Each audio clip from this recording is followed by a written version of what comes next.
Welcome to my YouTube channel. आप सब मेरे साथ पढ़ रहे हैं इंडियन इकोनॉमी। हमने पिछले लेक्चर में बेरोजगारी के बारे में पढ़ा। बेरोजगारी के कितने प्रकार हो सकते हैं वो देखा। साथ ही हमने बेरोजगारी के कारण बेरोजगारी के आंकड़े कौन संस्था जारी करती है उस पर एक विश्लेषणात्मक अध्ययन किया था। ठीक है ना। तो आज उसी का अगला टॉपिक हम पॉवर्टी का शुरू करेंगे, गरीबी। ठीक है। अब ये दोनों टॉपिक एक दूसरे से जुड़े हुए हैं और ये मैंने बताया था पिछली कक्षा में भी, ये सब सोशल इश्यूज का टॉपिक है। हम इसको इकोनॉमी में भी पढ़ते हैं और सोसाइटी में भी पढ़ते हैं, साथ ही हम इंडियन पॉलिटी में भी पढ़ते हैं। तो बहुत व्यापक दायरा है इसका, जो है हम इसको कई क्षेत्रों से जोड़ के देखते हैं। ठीक है ना। अब शुरू से ही ये बहस रही है कि जो गरीबी की गणना हो उसका पैमाना क्या बनाया जाए। क्या पैमाना आय का ही पैमाना बनाना मात्र होगा, या उसके साथ-साथ आय के साथ गुणवत्तापूर्ण विकास या जो उनके जीवन स्तर में सुधार का भी कोई पैमाना बनाया जाए, ताकि गरीबी की गणना की जा सके।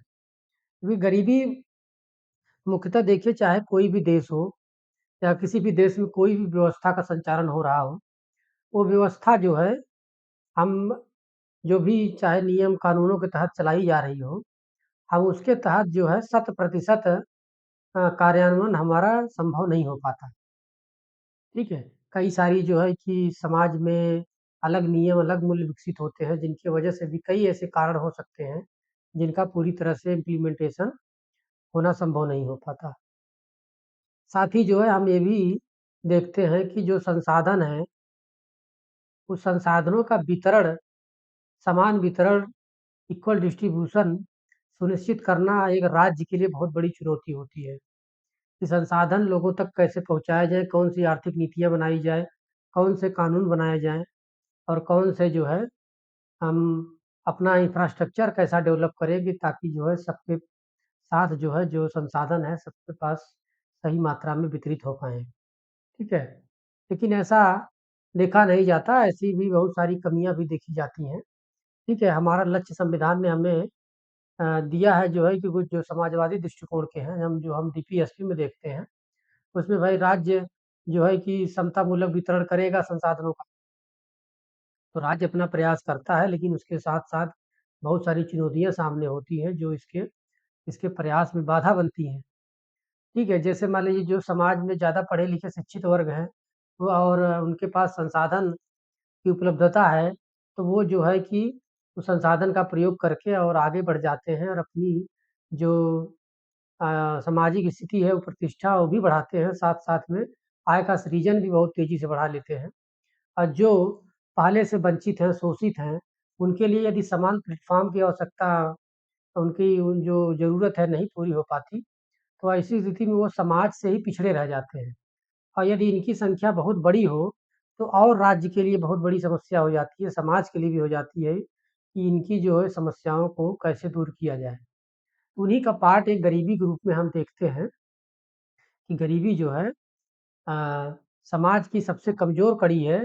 यदि किसी समाज की गणना करनी है कि समाज कितना मजबूत है, तो आप जो है उसकी सबसे सब कमज़ोर कड़ी अर्थात गरीबी जो है, उसका स्तर आप जान लीजिए, तो आपको पता चलेगा कि गरीबी का जिस स्तर होगा, समाज उतना ही मजबूती होगी।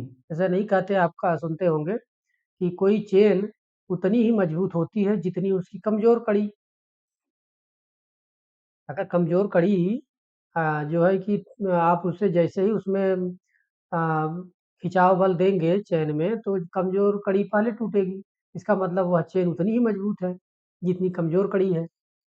ठीक है ना? तो उसी तरह समाज पे भी इसी तरह की चीज़ें होती हैं, कि समाज को तभी मजबूत माना जाएगा, समाज में तभी बेहतर विकास या बेहतर गुणवत्तापूर्ण जीवन का स्तर तभी माना जाएगा, जब सभी के लिए हर मूलभूत ज़रूरतें और आवश्यकताएँ पूरी हों। हमने जिस तरह की आर्थिक नीतियाँ, जिस तरह का भौतिकवादी दृष्टिकोण से देश दुनिया चल रही है, हम जो है अभी तक लक्ष्य जो है पूरा नहीं कर पाए हैं।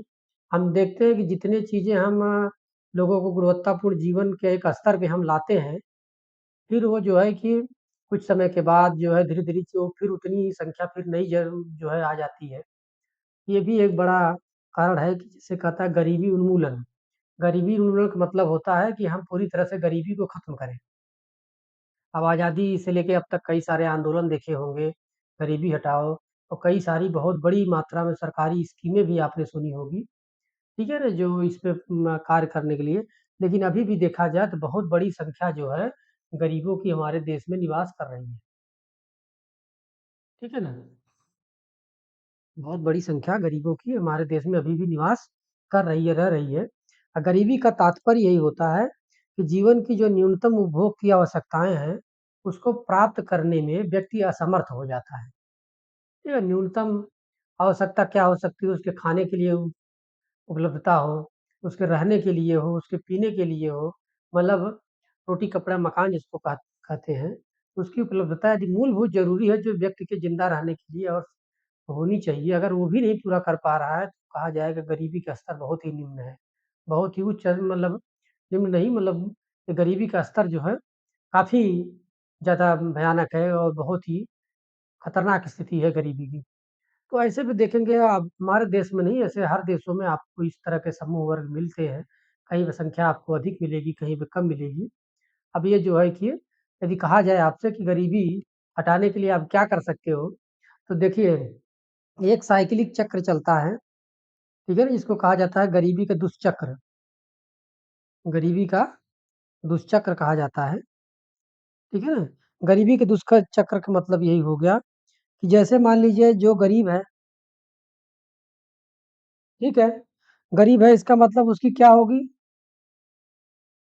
निम्न प्रति व्यक्ति आय होगी,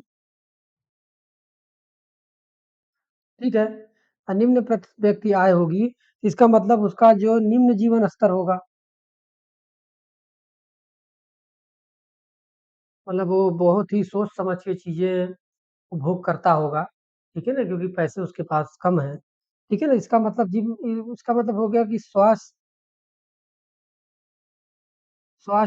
स्तर भी निम्न है, ठीक है ना?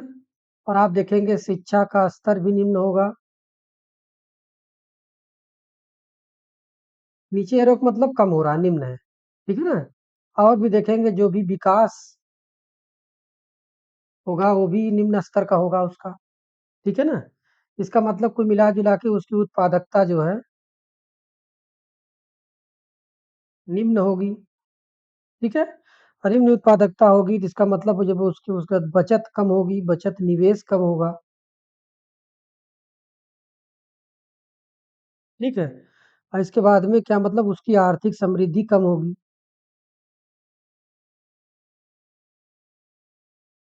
ठीक है ना? तो ये सब किस जन्म देगी क्या होगी? इसको कहा जाता है गरीबी का दुष्चक्र।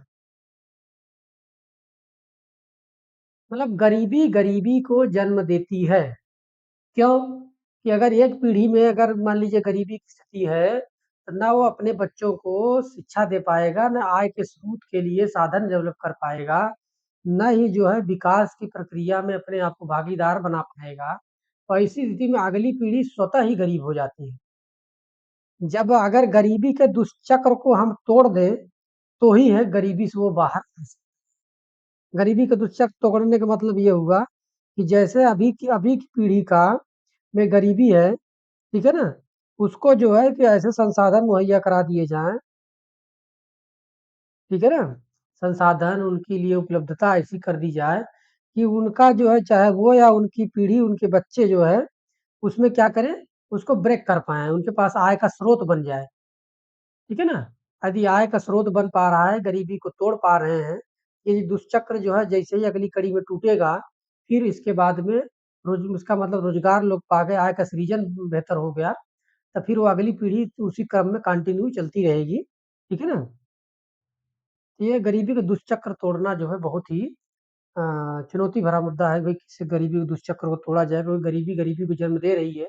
अभी जितनी गरीबी है, तो अगली पीढ़ी में उतनी गरीबी फिर अगली जन्म दे देगी गरीबी की। तो गरीबी का उन्मूलन करना जो है कि एक तरह से कहिए सामाजिक रूप से बहुत ही हम हमारी कमज़ोर स्थिति है कि हम गरीबी जैसे स्तर को भी कम नहीं कर पा रहे हैं। ठीक है, जो भी प्रयास होते हैं, तो ये कभी कोविड की वजह से आप देखेंगे कोविड की वजह से भी गरीबी का स्तर और बढ़ गया। कई सारे लोगों को रोज़गार छिन गया, कई लोगों की नौकरियाँ चली गई और कई लोग रोज़गार नहीं पा पाए। तो ऐसी भी स्थितियाँ जो है रही हैं। अब जैसे अर्थव्यवस्था अब आगे तेज़ी से बढ़ रही है, तो लोग जुड़ रहे हैं, रोज़गार के साधन तलाश रहे हैं, लोगों को मिल भी रहे हैं रोज़गार, तो उस समय परिस्थिति और विकट थी। ठीक है ना? तो कुल मिला-जुला के ये होता है यदि आपको गरीबी की गणना करनी है तो क्या पैमाना होना चाहिए? क्या जो है ऐसे मापदंड हम अपनाएँ कि गरीबी का सही वास्तविक अनुमान लगा पाएँ? क्योंकि अब इतने हमारे पास संसाधन नहीं है, ना राज्य के पास हैं, कि जो हर व्यक्ति का जाके डाटा विवरण जो है ले सके, कि और उनका स्तर की जाँच कर सके कि वास्तव में गरीब हैं कि नहीं हैं। अगर गरीब हैं तो किस स्तर के गरीब हैं? गरीबी के भी कई स्तर होते हैं, ठीक है ना? तो हम देख सकते हैं कि एक तो गरीबी का थोड़ा-सा प्रारूप समझ लीजिए।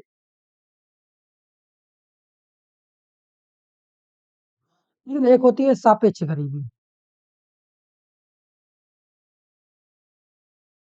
और एक होती है निरपेक्ष गरीबी,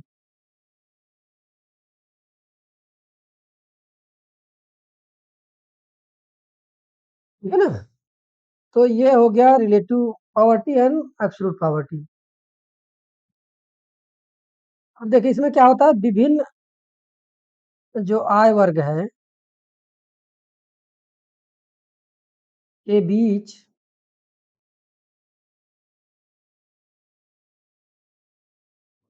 विषमता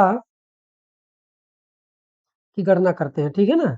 जैसे कि मान लीजिए कि हमारी आय कितनी है और दूसरे की आय कितनी है, तो उसके तुलनात्मक रूप से देखते हैं कि हम इनकी तुलना में हम तो गरीब हो गए।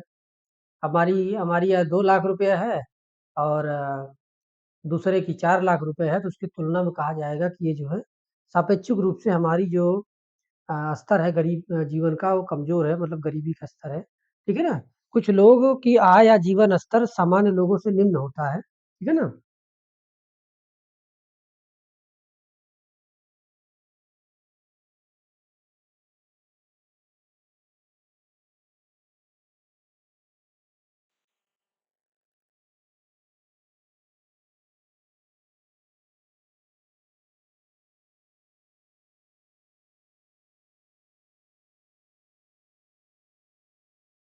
सम ठीक है ना? यदि सामान्य आय की तुलना में आपका भी आय निम्न है, आपका जीवन स्तर निम्न है, तो उससे तुलना करके आप जो जो चीज़ें देख पाते हैं, उसी को हम सापेक्ष गरीबी कहते हैं, ठीक है ना? तुलनात्मक रूप से गणना की जाती है। जैसे आप देखते होंगे गाँव में कि यदि आपका पड़ोसी जो है, देखेंगे कि ज़्यादा आय के स्रोत है, ज़्यादा चीज़ें आपके पास कम साधन हैं, तो उसके तुलनात्मक रूप से आप अपने आप को कहते हो कि हम इनकी तुलना में तो हम तो गरीब हैं। ठीक है ना? तो क्या ये पैमाना गरीबी का होना चाहिए कि नहीं होना चाहिए? ठीक है ना? तो सापेक्षिक गरीबी देखी जाती है यदि यदि इसको समान स्तर से निम्न है तो गरीब कहा जाएगा, कोई ऐसी बात नहीं है।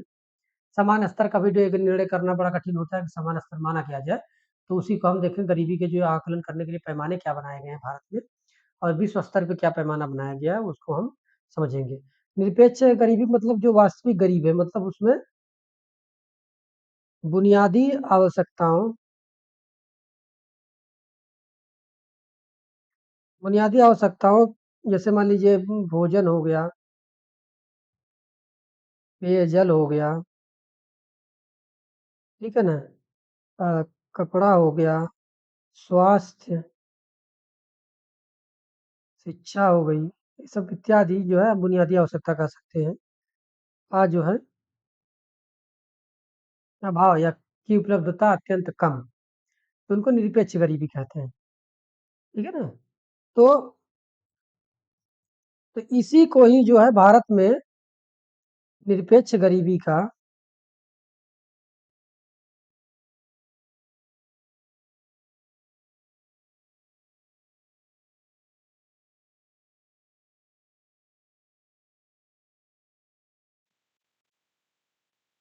अनुमान लगाने के लिए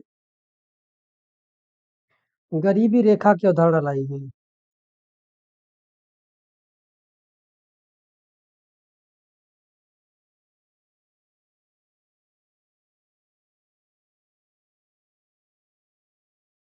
मतलब ये है कि एक ऐसा स्तर बनाया जाए जो ये डिफाइन कर सके कि ये स्तर से यदि कोई ऊपर है तो उसे गरीब नहीं माना जाएगा और इस स्तर से जो नीचे है उसको गरीबी माना जाएगा। मतलब गरीबी रेखा से ऊपर का वर्ग, गरीबी रेखा से नीचे का वर्ग।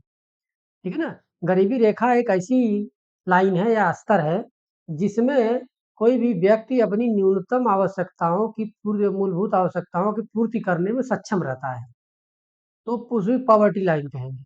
जैसे ही यदि आवश्यकताओं की पूर्ति करने में विफल हो जाता है, मतलब उस लाइन से नीचे आ जाता है, तो उसको क्या कहा जाएगा? गरीबी रेखा से नीचे जीवन यापन करने वाला व्यक्ति परिवार कहा जाएगा। ठीक है ना? यदि इससे ऊपर है, तो ऊपर कहा जाएगा। ठीक है ना? तो गरीबी रेखा की अवधारणा लाई गई और फिर इस पे जो है बहुत सारा डिस्कशन हुआ। कई सारे चर्चा के मुद्दा भी बहुत कई वर्षों तक बना रहा जब ये चीज़ें कॉन्सेप्ट निकल के आया। ठीक है ना? तो ये हो गया गरीबी का एक तरह से जो है कि एक रूपरेखा जो है गरीबी रेखा का। ठीक है ना? आगे हम और देखते हैं गरीबी रेखा से जुड़े हुए चीज़ें। भारत में जो है गरीबी रेखा की गणना के लिए हेड काउंट विधि का प्रयोग करते हैं। ठीक है ना? हेड काउंट विधि का प्रयोग करते हैं।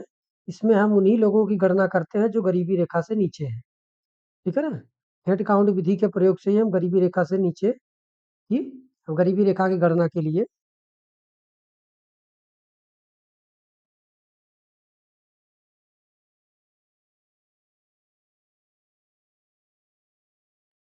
हेड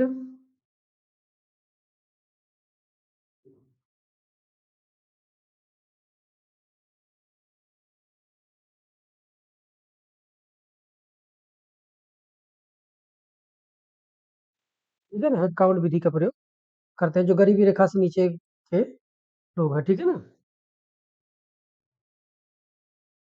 मतलब इसमें कुल जनसंख्या में शामिल उन व्यक्तियों को गिना जाता है जो गरीबी रेखा से नीचे हैं। ठीक है ना? उन व्यक्तियों को शामिल किया जाता है जो गरीबी रेखा से नीचे है। ठीक है ना? गरीबी रेखा से नीचे है उनको शामिल किया जाता है। देखिए थोड़ा सा एक मूलभूत समझ आपकी रहेगी गरीबी को लेके और गरीबी के कारण क्या है, गरीबी निवारण करने हमने अब तक के क्या प्रयास किए हैं और हमें भी क्या करना चाहिए, गरीबी किस तरह समाज को कमजोर करती है और गरीबी किस तरह से जो है गरीबी को जन्म देती है। एक बेहतर समझ रहेगी तो जो भी जो है कि प्रश्न चाहे मुख्य परीक्षा से संबंधित हो चाहे प्रीलिम से परीक्षा से संबंधित हो, तो आप जो है कि बेहतर अंडरस्टैंडिंग करके जो है ज़्यादा से ज़्यादा बेहतर उत्तर लिखने में बेहतर ऑप्शन जो है जो सही ऑप्शन है उसकी तरफ अधिक से अधिक सही करने की कोशिश कर पाएँगे। ठीक है ना? तो गरीबी की मूल अवधारणाओं को समझना ज़रूरी होता है। ठीक है ना? गरीबी या गरीब का श्रेणीकरण का एक टॉपिक है, की तरह या स्तरीकरण कह सकते हो। ठीक है ना? जैसे इसमें देखिए कई तरह के गरीब हो सकते हैं। ठीक है ना? आप समाज में देखेंगे, एक होते हैं चिरकालिक निर्धन।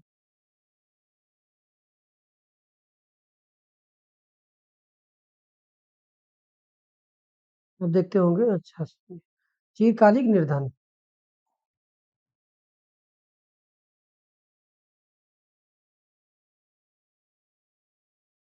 और आप देखेंगे कुछ ऐसे मिल जाएँगे जो अल्पकालिक निर्धन है।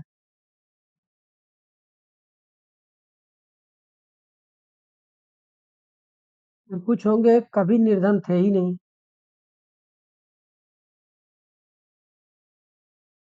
तो निर्धनों की श्रेणी को इस तरह से बाँट सकते हो। चिरकालिक निर्धन मतलब जो दर पीढ़ियों से जो है लंबे समय से निर्धन रहे हैं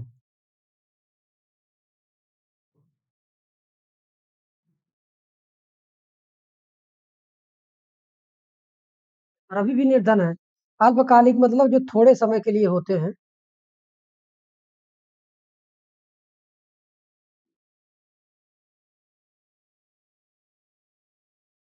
बाद में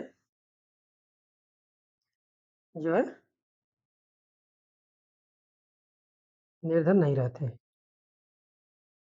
ऐसे कुछ परिस्थितियाँ ऐसी हो गई जिसके कारण निर्धन बन गए, बाद में अपने प्रयासों से धीरे-धीरे निर्धनता की स्थिति से ऊपर चले जाते हैं। और कभी निर्धन नहीं है, ठीक है? इसमें कभी निर्धन नहीं है जो कभी भी, ठीक है ना? कभी निर्धन नहीं बना।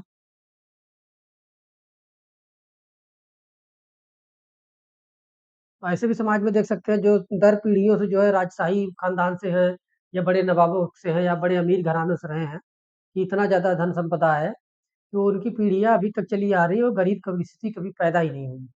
ठीक है ना? क्योंकि जो धन पैसा होता है, संपत्ति होती है, वो भी जो है अगर सही उसका वो उपयोग किया जाए तो वो और संपत्ति को का सृजन करती है और प्रॉपर्टी एसेट क्रिएट करती है।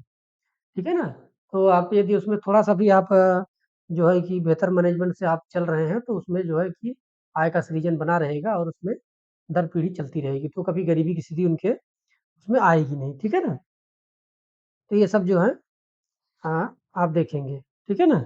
अब देखिए कुछ जो है कि गरीबी की गणना करने के लिए जो है कई सारे कमेटी के गठन किया गया आज़ादी से लेके अब तक, ठीक है ना?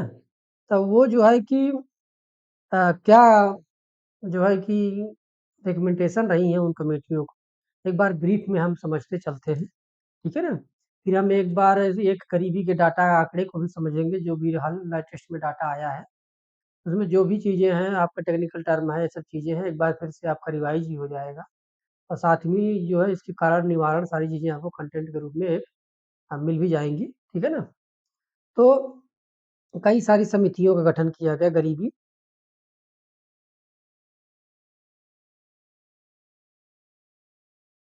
ठीक है ना? कई सारी समितियों का गठन किया गया। अब जैसे देखिए आप यहाँ पे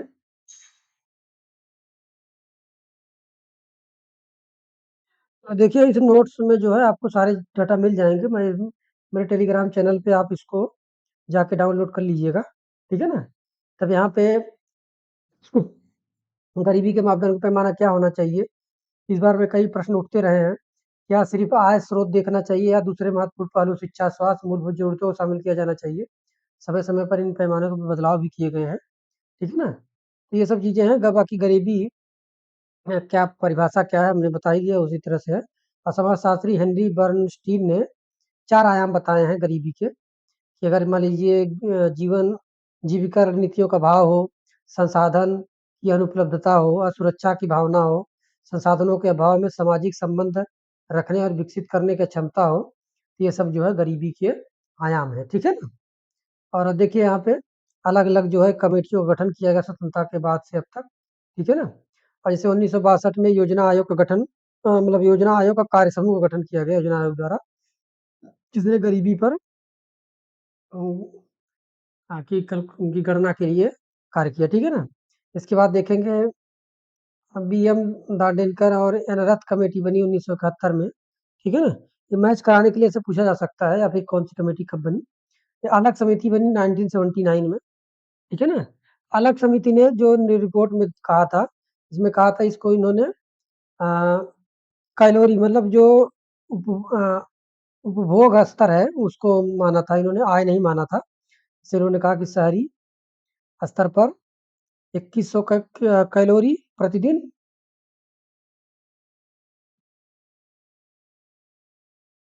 और इन्होंने मतलब ग्रामीण स्तर पर 2400 मतलब इतना जो है कैलोरी का उपभोग कर रहा है, तो उसका मतलब जो है कि इसके ऊपर वाले गरीब नहीं माने जाएँगे और जो है इसके नीचे वाले गरीब माने जाएँगे। तो गरीबी मापने का आधार इन्होंने क्या रखा? उपभोग रखा, ठीक है ना? इसके नीचे बीपीएल कहा जाएगा, बिलो पॉवर्टी लाइन, ठीक है ना? इसके बाद लकड़ावाला समिति बनी 1993 में। इन्होंने जो है क्या किया कि उपभोक्ता मूल्य सूचकांक और औद्योगिक श्रमिकों के उपभोक्ता मूल्य सूचकांक के आधार पे इन्होंने गणना किया, ठीक है ना?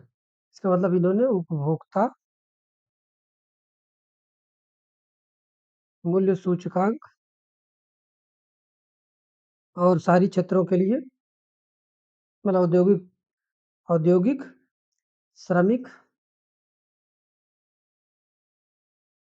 उपभोक्ता सूचकांक के आधार पे बताया कि भाई इससे यदि इतना है तो गरीबी रेखा से गरीब माने जाएंगे, यदि इससे मतलब इससे ऊपर है तो गरीब नहीं माने जाएंगे, इससे नीचे है तो गरीब माने जाएंगे। ठीक है ना। तेंदुलकर समिति बनी 2009 में। इन्होंने जो है कि सुरेश तेंदुलकर 2005 में बनी, 9 में रिपोर्ट दिया इसने। इन्होंने प्रति व्यक्ति प्रतिदिन खर्च आय इन्होंने स्रोत रखा। क्या स्रोत रखा? आय। जो तेंदुलकर समिति थी, मैं यहाँ लिख देता हूँ। इनके अनुसार जो है 21.9% लोग गरीबी रेखा से नीचे जीवन यापन करते हैं। और तेंदुलकर समिति ने शहरी क्षेत्रों के लिए गरीबी रेखा को 1000 रुपये और ग्रामीण क्षेत्रों के 816 रुपये निर्धारित किए प्रति व्यक्ति प्रति माह। ठीक है ना। अब ये जो है कि बहुत ही कम थी, इससे जो है तो इसका मतलब जो है तब भी इनकी गणना के हिसाब से तब भी 21%, 21.9% लोग गरीबी रेखा से नीचे चले गए। ठीक है ना। ये भी बहुत बड़ी संख्या है गरीबी की। ठीक है ना। और जो रंगराजन पैनल बना था, रंगराजन पैनल ने 2012 में गठन हुआ, 2014 में इसने रिपोर्ट दिया। ठीक है। रंगराजन अंतिम समिति यही थी, क्योंकि नीति आयोग ने एक पैनल बना रखा था, अरविंद पनगड़िया टास्क फोर्स, तो जिसपे अभी सरकार ने होल्ड कर रखा है, इस पे कोई आगे कार्रवाई अभी तक नहीं की गई है। इसलिए डाटा अभी लास्ट जो है हमारे पास तेंदुलकर समिति का ही है, राशि रंगराजन समिति का है। तो इन्होंने क्या किया, थोड़ा सा मतलब आय के स्तर को बढ़ा, मतलब जो था बढ़ा दिया, ग्रामीण और शहरी। ग्रामीण में इन्होंने लिख दिया 972 रुपये प्रति माह और शहर में 1407 रुपये। ठीक है ना। इसका मतलब तेंदुलकर समिति और श्री रंगराजन समिति जो बनी थी, ये आय के आधार पर थी। जबकि इसके बाद में जो अलग समिति बनी थी और लकड़ा वाला बनी थी, इन्होंने अलग समिति ने कैलोरी मतलब उपभोग का स्तर पे बताया, लकड़ा वाला ने सूचकांक के स्तर पे। ठीक है ना। ये सब जो है तय किया। तो ये सब जो है कि गणना अब हमारे उसमें की गई, लेकिन बहुत अभी लेटेस्ट में सरकार ने कोई ऐसा भी टास्क फोर्स नहीं गठन किया है जो गरीबी गणना करे। और शायद जो है नया सेंसस जब चल रहा है, कार्रवाई इसकी चल रही है, तो इसी से शायद कोई डाटा अपडेट हो, जो सही आंकड़ा हमारे पास कुछ दिनों में मिलकर आएगा। ठीक है ना। अब आप देखेंगे, अब यहाँ पे मैं प्रोवाइड करा दूंगा, आप पढ़ लीजिएगा गरीबी के कारण क्या है, सब निम्न भोजी आधारभूत संरचना का अभाव, मांग का अभाव, जनसंख्या का दबाव, सामाजिक कल्याण, सामाजिक व्यवस्था का अभाव, वर्तमान में चुनौतियाँ क्या है, हमारे पास असमानता बहुत है, आय की असमानता है। ठीक है ना। आय का जोखिम है, संगठित क्षेत्र में देखेंगे बहुत बड़ा क्षेत्र असंगठित क्षेत्र से जुड़ा हुआ है, इसमें कोई सामाजिक सुरक्षा नहीं है, सिक्योरिटी नहीं है, उनका शोषण होता है। ऐसे में गरीबी का स्तर बना रहता है, और जो है कि अगली पीढ़ी तक भी गरीबी का स्तर जो है वो ट्रांसफर करके चले जाते हैं। ठीक है ना। तो ये सब चीज़ें हैं, सरकार के प्रयास हैं, सब कर लीजिए, जितनी योजनाएं हैं सब इसमें डाल सकते हो, जो हमने बेरोजगारी वाले चैप्टर में बताया था। ठीक है ना। ये सब एक आर्टिकल है। गरीबी दुष्चक्र हमने बताया कि पावर्टी ट्रैप क्या है, कि लो पावर्टी ट्रैप है, इसका मतलब क्या है, आपके पास low level of education health care होगा, low level of human capital होगा, मानव पूंजी कम होगी, लो प्रोडक्टिविटी होगी, लो सेविंग होगी, लो इन्वेस्टमेंट होगा, लो इकोनॉमिक ग्रोथ होगी, फिर पावर्टी ट्रैप बना रहेगा। ठीक है ना। अब यहाँ देखिए, लकड़ा वाला, तेंदुलकर और रंगराजन समिति की एस्टीमेट जो है दिया गया है, ये poverty estimate by different committees. ठीक है ना। अब देखिए ये 93-94 वाली बात है। अब इसमें देखिए, अब आप 37% रूरल में, 32 अर्बन, टोटल 36%। तेंदुलकर ने 51, 31.8, 45.3%। ठीक है ना। और देखेंगे इसके बाद में 2004-5 में अलग अलग डाटा है। 2011-12 देख लीजिए, 2011-12 में आपका तेंदुलकर समिति का ये डाटा। ठीक है। और रंगराजन समिति का इतना। ठीक है ना। ये डाटा जो है आप यहाँ से देख सकते हैं, ले सकते हैं, बाकी पढ़ लीजिए, यहाँ पे दिया हुआ है। आप सुरेश तेंदुलकर समिति 33 रुपये पर डे जो है कि इन अर्बन एरिया में, और 27 रुपये रूरल एरिया में कहा था। ठीक है। उसी को 30 से मल्टीप्लाई करके मंथ में कन्वर्ट कर लिया गया है। ठीक है ना। तो यहाँ पे देख लीजिए, रंगराजन समिति के हिसाब से 29.5% गरीब है, सुरेश तेंदुलकर के हिसाब से 21.9 है, और वर्ल्ड बैंक के हिसाब से 21.2 है। और ठीक है। और वर्ल्ड बैंक एक काइंड ऑफ बी एक डाटा और आया 12.4% है। ठीक है ना? ये डाटा है, इसका मतलब अभी देखा जाए तो सबसे ज़्यादा गरीबी की जो संख्या थी वो रंगराजन पैनल द्वारा दी गई 29.5%। अब नीति आयोग ही बहुआयामी गरीबी सूचकांक जारी करता है। ठीक है ना? तो आप यहाँ पे देख सकते हैं कि कौन सा नीति आयोग की वेबसाइट पे जाएंगे तो आपको मिल जाएगा 2021 का जारी हुआ है। पिछले साल का भी, नया साल का भी आया नहीं है। देखिए यहाँ पे बिहार है, 51.9% गरीब है लोग। ठीक है ना? इसके बाद आप देखेंगे ये गुजरात का हो गया इतना। ठीक है ना? और आप यहाँ से कलर से मिला सकते हैं। ये वाला कलर यूपी का है, तो यूपी में देखेंगे 30 से 40% के बीच वाला रेंज है। महाराष्ट्र में वही रेंज है।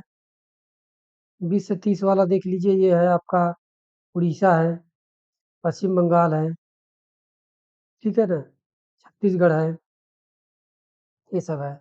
और ग्रीन वाला बेल्ट लेस देन कम वाले ये हैं आपके, नहीं ये मध्य प्रदेश से है, ये महाराष्ट्र का हो गया, और इधर आपका कर्नाटका हो गया। ठीक है ना? और सबसे गहरे वाले ना ये 10% से कम वाले ये हैं, केरला और तमिलनाडु। 10 से 20 वाले में आपका आ जाएगा कर्नाटका, महाराष्ट्र। ठीक है ना? आंध्र प्रदेश, तेलंगाना, ये सब आ जाएंगे, गुजरात भी आ जाएगा। ठीक है ना? तो देखेंगे सबसे ज़्यादा गरीबी जो है वो उत्तरी नॉर्थ इंडिया में बेल्ट में है। राजस्थान में 29.5 है। ठीक है ना? ये सब आप देख लीजिए। नेशनल फैमिली हेल्थ सर्वे भी आया है, उसमें भी यहाँ पे देख लीजिए। ठीक है ना? ये सब देख लीजिए आप सब। बाकी संबंधित कार्यपालक ये देखिए यहाँ पे विश्व बैंक ने गरीबी और साझा समृद्धि 2022 एक शीर्षक नामक रिपोर्ट जारी की है। इसमें कहा गया है कि 2011 से 19 के बीच में, ठीक है ना, पॉवर्टी जो है रिड्यूस हुई है 2.5%। 2004 से 11 के बीच में इतना हुआ था, और 11 से 19 में 1.3% हुआ। रूरल एरिया में पॉवर्टी ड्राफ्ट हुआ है 11 से 19 में 14.7%। अर्बन एरिया में 7.9%। ओवरऑल जो है 12.3% पॉवर्टी कम हुई है। ये सब आप एक बार जो है कि पीडीएफ रहेगा प्रोवाइड, एक बार आप पढ़ लीजिए, 1-2 घंटे जो भी टाइम लगे, आपको सारी चीज़ें ध्यान में रहेंगी। कौन कौन रिपोर्ट, इससे संबंधित रिपोर्ट आप जो है कि देख सकते हैं। एक यूनाइटेड नेशन राष्ट्रीय विकास कार्यक्रम द्वारा मल्टी पॉवर्टी जो है इंडेक्स जारी होता है, 2022 जारी किया गया है। ठीक है ना? इसमें 2 बिलियन लोग बहुआयामी गरीबी रेखा में दायरे में आते हैं। महामारी का प्रभाव दिखाया गया है, और देश में गरीबी जो है 55.1% से घट के 2005 से 19 में 16% रह गई। ठीक है? भारत के संदर्भ में ये किसका आंकड़ा है? यूएनडीपी का। और यहाँ देख लीजिए सापेक्षिक गरीबी, हमने बताया था ना सापेक्ष रूप से कितनी कमी हुई। बच्चों में गरीबी क्षेत्रवार है। मल्टी पॉवर्टी इंडेक्स के आयाम क्या क्या है, इंडिकेटर क्या क्या है? हेल्थ है, एजुकेशन है, स्टैंडर्ड ऑफ लिविंग है। हेल्थ में आपका न्यूट्रिशन है, चाइल्ड मोर्टालिटी है। एजुकेशन में आपका ईयर ऑफ स्कूल है, इंटेंसिटी ऑफ पॉवर्टी है, स्कूल अटेंडेंस है, हेल्थ केयर रेशियो है। स्टैंडर्ड ऑफ लिविंग में क्या है? कुकिंग फ्यूल है, इलेक्ट्रिसिटी है, सैनिटेशन है, हाउसिंग है, ड्रिंकिंग वाटर है, एसेट्स है। ये सब जो है इसमें 6 हैं इंडिकेटर, इसमें 4 हैं, इसमें 2 हैं। ठीक है ना? मल्टी पॉवर्टी इंडेक्स यहाँ देख लीजिए, इसमें सबका वेटेज कितना कितना है। सब एक इसका 1/6 है, 1/6 तो कितना हो गया ये? 1/3। और इसमें देखिए इसका भी आपका 1/3 होगा, और 1/9 हो जाएगा, 1/3 हो जाएगा।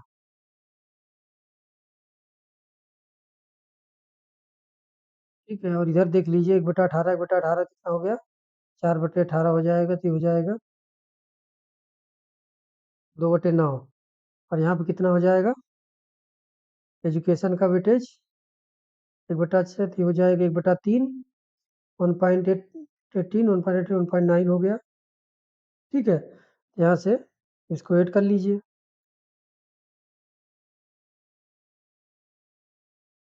4/9 हो गया। तो 4/9 प्लस जो है इधर वाला कितना हो गया आपका 2/9 और प्लस 1/3। देखिए 1 आना चाहिए, ये आ जाएगा आपका 6/9 प्लस 1/3, तो ये आ गया आपका 1। ठीक है ना, ये वेटेज है।